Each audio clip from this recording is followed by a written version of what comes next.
Mars media நேயர்களுக்கும் அன்பர்களுக்கும் இந்த நாள் இனிய நாளாக அமைய எல்லாம் வல்ல இறைவனை பிரார்த்திக்கின்றோம். இந்த சேனல் உங்களுக்கு பிடிச்சிருந்தா மறக்காம சப்ஸ்கிரைப் பண்ணுங்க, ஷேர் பண்ணுங்க, லைக் பண்ணுங்க, கமெண்ட் பண்ணுங்க. எனதருமை தனுசு ராசி நேர்களே, இந்த பதிவுல நம்ம என்ன பார்க்க போறோம் அப்படின்னா, குரோதி ஆண்டு வைகாசி மாத ராசி பலன். இந்த வைகாசி மாதத்துல உங்களுக்கு எந்தெந்த கிரகங்கள் அற்புதமா வேலை செய்ய போறது, எந்தெந்த கிரகங்கள் மூலமா நீங்க கவனமா இருக்கணும், பரிகாரமா என்ன பண்ணினா ரொம்ப விசேஷம் அப்படிங்கறத பத்தி எல்லாம் நம்ம இப்ப தெளிவா பார்க்க போறோம். முதல்ல மாத ஆரம்பத்துல பாத்தீங்கன்னா 7-10 கூடை அதிபதி புத பகவான் பஞ்சமஸ்தானமாக 5ஆம் இடத்துல இருக்கார். குழந்தைகளின் மூலம் சந்தோஷம் இருக்கும், அதே சமயம் சில குழப்பமும் இருக்கும். மனசுல புனித பயணம் செல்றதுக்கு வாய்ப்புகள் கிடைக்கும். அதே மாதிரி சில பேருக்கு குலதெய்வ பிரார்த்தனைகளை நிகழ்த்தி மகிழக்கூடிய வாய்ப்புகளும் கிடைக்கும். 24/5/2024 முதல் இந்த புத பகவான் பகைருட ரோகஸ்தானமாக 6ஆம் இடத்துக்கு வந்து சூரிய பகவானோடு இணைந்து புதாதித்ய யோகம் பெற்று சஞ்சரிக்கிறதுனால கல்வி பயிலும் மாணவ மாணவிகள் இந்த குழந்தைகளுக்கு எல்லாம் நல்ல படிப்பு வரும், நல்ல அறிவாற்றல் அதிகமாகும். அதே மாதிரி எழுத்து மற்றும் அச்சுத்துறையில் இருக்கும் நண்பர்களுக்கு புதிய வாய்ப்புகள் மிளிரும். உடல் ஆரோக்கியம் சிறப்படையும், கடன் சுமை குறையும், உத்தியோகத்தில் முன்னேற்றம் அதிகரிக்கும் என்றாலும் வேலை பலுவும் அதிகரிக்கும். 9/6/2024 முதல் இந்த புத பகவான் கலத்திரஸ்தானமாக 7ஆம் இடத்திற்கு வந்து ஆட்சி அமைத்து சஞ்சாரம் பண்ண போறார். அதனாலே மனசுல ஒரு சந்தோஷம் இருக்கும், எடுக்கிற காரியங்கள் தெளிவாக இருக்கும் என்றாலும் 2 விஷயத்துல கவனமா இருக்கணும். வாழ்க்கை துணை வழி விஷயத்துல, 2வது நண்பர்கள் விஷயத்துல கவனமா இருக்கிறது ரொம்ப நல்லது. அடுத்தபடியா 6-11 கூடை அதிபதி சுக்கிர பகவான் மாத ஆரம்பத்துல பஞ்சமஸ்தானத்துல இருக்கார். 20/5/2024 முதல் இந்த சுக்கிர பகவான் பகரவன ரோகஸ்தானமாகிய 6ஆம் இடத்துக்கு வந்து ஆட்சி அமைக்கிறார் ரிஷபராசியில. 13/6/2024 முதல் கலத்திரஸ்தானமாகிய 7ஆம் இடத்துக்கு வந்துடுறார். இதேதான் புத பகவான் எப்படி இருக்காரோ அதேதான் சுக்கிர பகவானும். ஆனா இந்த இடத்துல என்னன்னா குழந்தைகளின் மூலம் மனதில் மகிழ்ச்சி இருக்கும். அடுத்தபடியா 20ஆம் தேதியிலிருந்து 20/5/2024 உத்தியோகத்துல வேலை நெருக்கடி அதிகரிக்கும். சக ஊழியர்களிடம் அனுசரித்து நடந்து கொள்வது நல்லது.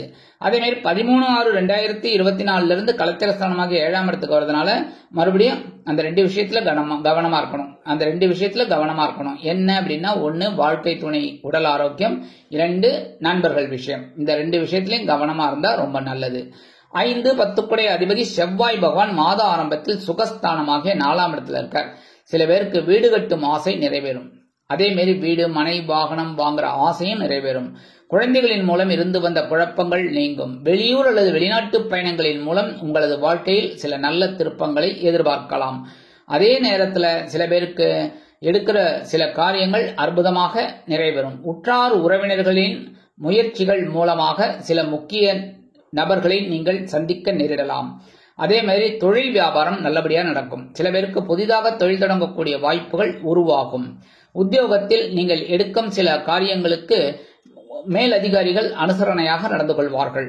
சீருடை பணியாளர்களாகிய காவல், ராணுவம், தீயணைப்புத்துறை, மருத்துவத்துறையில் வேலை பார்க்கும் அன்பர்களுக்கு எதிர்பார்க்கும் இடமாற்றம், பதவி மாற்றம், பதவி உயர்வு, சம்பள உயர்வு அருமையாக வந்து சேரும். இடமாற்றம் இனிமையாக அமையும். 31/5/2024 முதல் இந்த செவ்வாய் பகவான் பஞ்சமஸ்தானமாக 5ஆம் இடத்துக்கு வந்து ஆட்சி அமைக்கிறார். 5ஆம் இடத்து அதிபதி 5ஆம் இடத்திலேயே ஆட்சி அமைக்கிறதுனால குழந்தைகளின் மூலம் சந்தோஷம் அதிகரிக்கும். அதே மாதிரி சில பேருக்கு எதிர்பாராத சில பயணங்கள் ஏற்படலாம். புனித பயணங்கள் கண்டிப்பாக இருக்கும்.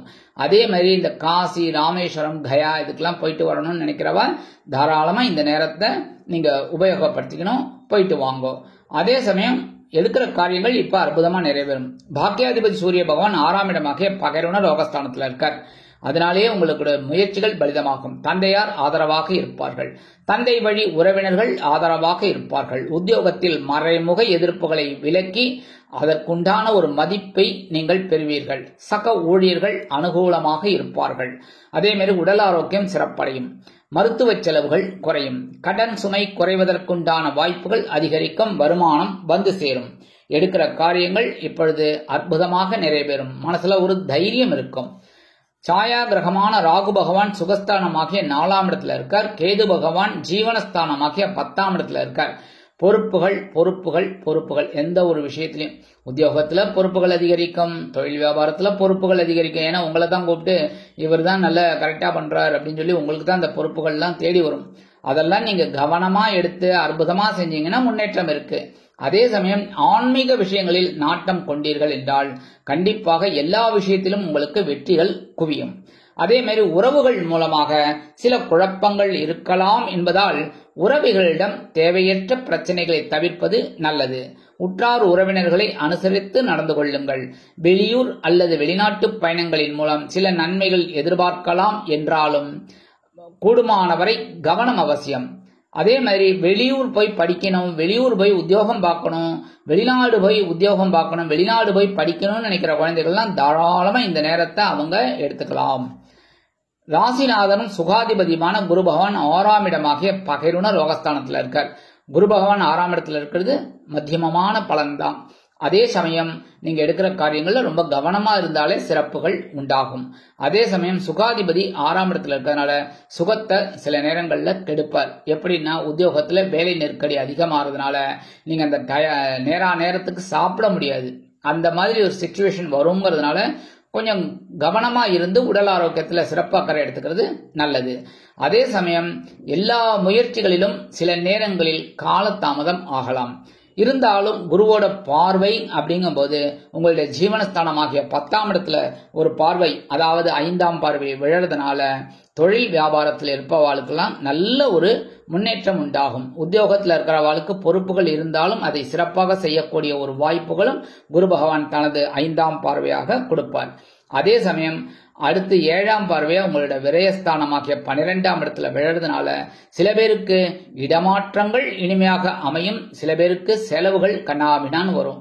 ஒன்று குழந்தைகளோட கல்வி செலவு, இல்லைன்னா தந்தையாரோட உடல் ஆரோக்கிய செலவு, இல்லைன்னா உங்களோட மருத்துவ செலவுகள், இந்த மாதிரி ஏதாவது ஒன்று வரலாம். அப்படிங்கிறதுனால எல்லா விஷயத்திலையும் நீங்க திட்டம் போட்டு வேலை செய்யறது நல்லது. இருந்தாலும் 9ஆம் பார்வையாக உங்களோட தனவாக்கு குடும்பஸ்தானமாகிய 2ஆம் இடத்துல விழறதுனால தனவரவு இந்த செலவுகள் எல்லாம் சமாளிக்கிறதுக்கு ஈடுகட்டுறதுக்கு வந்துட்டு இருக்கும். அதனால கவலைப்பட வேண்டாம். அதுக்காக செலவுகளை கண்ணாபின்னான்னு செய்யப்படாது. இல்லைன்னா கடன் வாங்க செலவு பண்ற மாதிரி கூட ஆகலாம். அதனால கடன் வாங்காம இருக்கிற செலவுகளை, அனாவசியமான செலவுகளை குறைச்சிட்டு அவசியமான செலவுகளை கரெக்டா செலவு பண்ணுங்க. சரியா? 2, 3 கூடைய அதிபதி சனீஸ்வர பகவான் சகாயஸ்தானமாகிய 3ஆம் இடத்துல இருக்கார். சகாயாதிபதி தனவாக்கு குடும்பஸ்தானாதிபதி 3ஆம் இடத்துல இருக்கிறது ரொம்ப விசேஷம். உங்களுக்கு எடுக்கிற காரியங்கள்லாம் அற்புதமா நிறைவேறும். முயற்சிகள் பலிதமாகும். தனவரவு தாராளமாக வந்து சேரும். உத்தியோகத்தில் இருக்கிறவர்களுக்கெல்லாம் ஒரு தன்னம்பிக்கை அதிகமாகும், ஆற்றல் அதிகமாகும். அதே சமயம் தொழில் வியாபாரத்திலையும் இப்படித்தான் நடக்கணும் அப்படின்னு ஒரு திட்டம் போட்டு ஒரு ஸ்கெட்ச் போட்டு வேலை செய்வீங்க. அது உங்களுக்கு நல்ல விதத்துல நிறைவேறும்.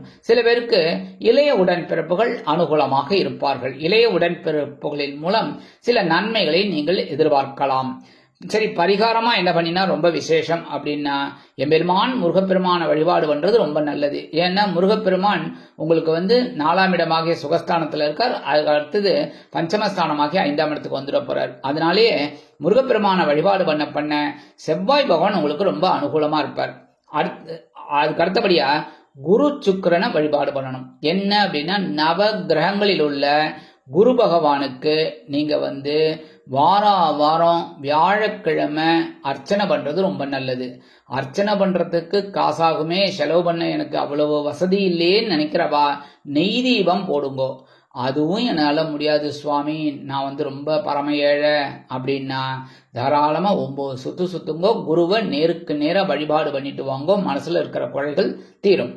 அடுத்தபடியா சுக்கிர பகவானுக்கு நீங்க வெள்ளிக்கிழமை சுக்கிர பகவானை போய் வழிபாடு பண்றது நல்லது. வீட்டுல சுக்கிர பகவான மனசார தியானம் பண்ணிட்டு நீங்க ஒரு பால் பாயசம் நைவேத்தியம் பண்றது ரொம்ப நல்லது. அது முடியாதவா கொஞ்சோண்டு சர்க்கரையை வச்சு நைவேத்தியம் பண்ணுங்க. சரியா?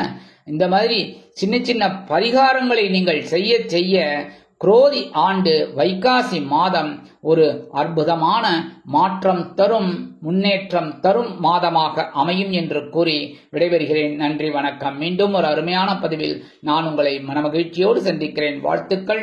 வாழ்க வளமுடன். இந்த சேனல் உங்களுக்கு பிடிச்சிருந்தா மறக்காம சப்ஸ்கிரைப் பண்ணுங்க, லைக் பண்ணுங்க, ஷேர் பண்ணுங்க.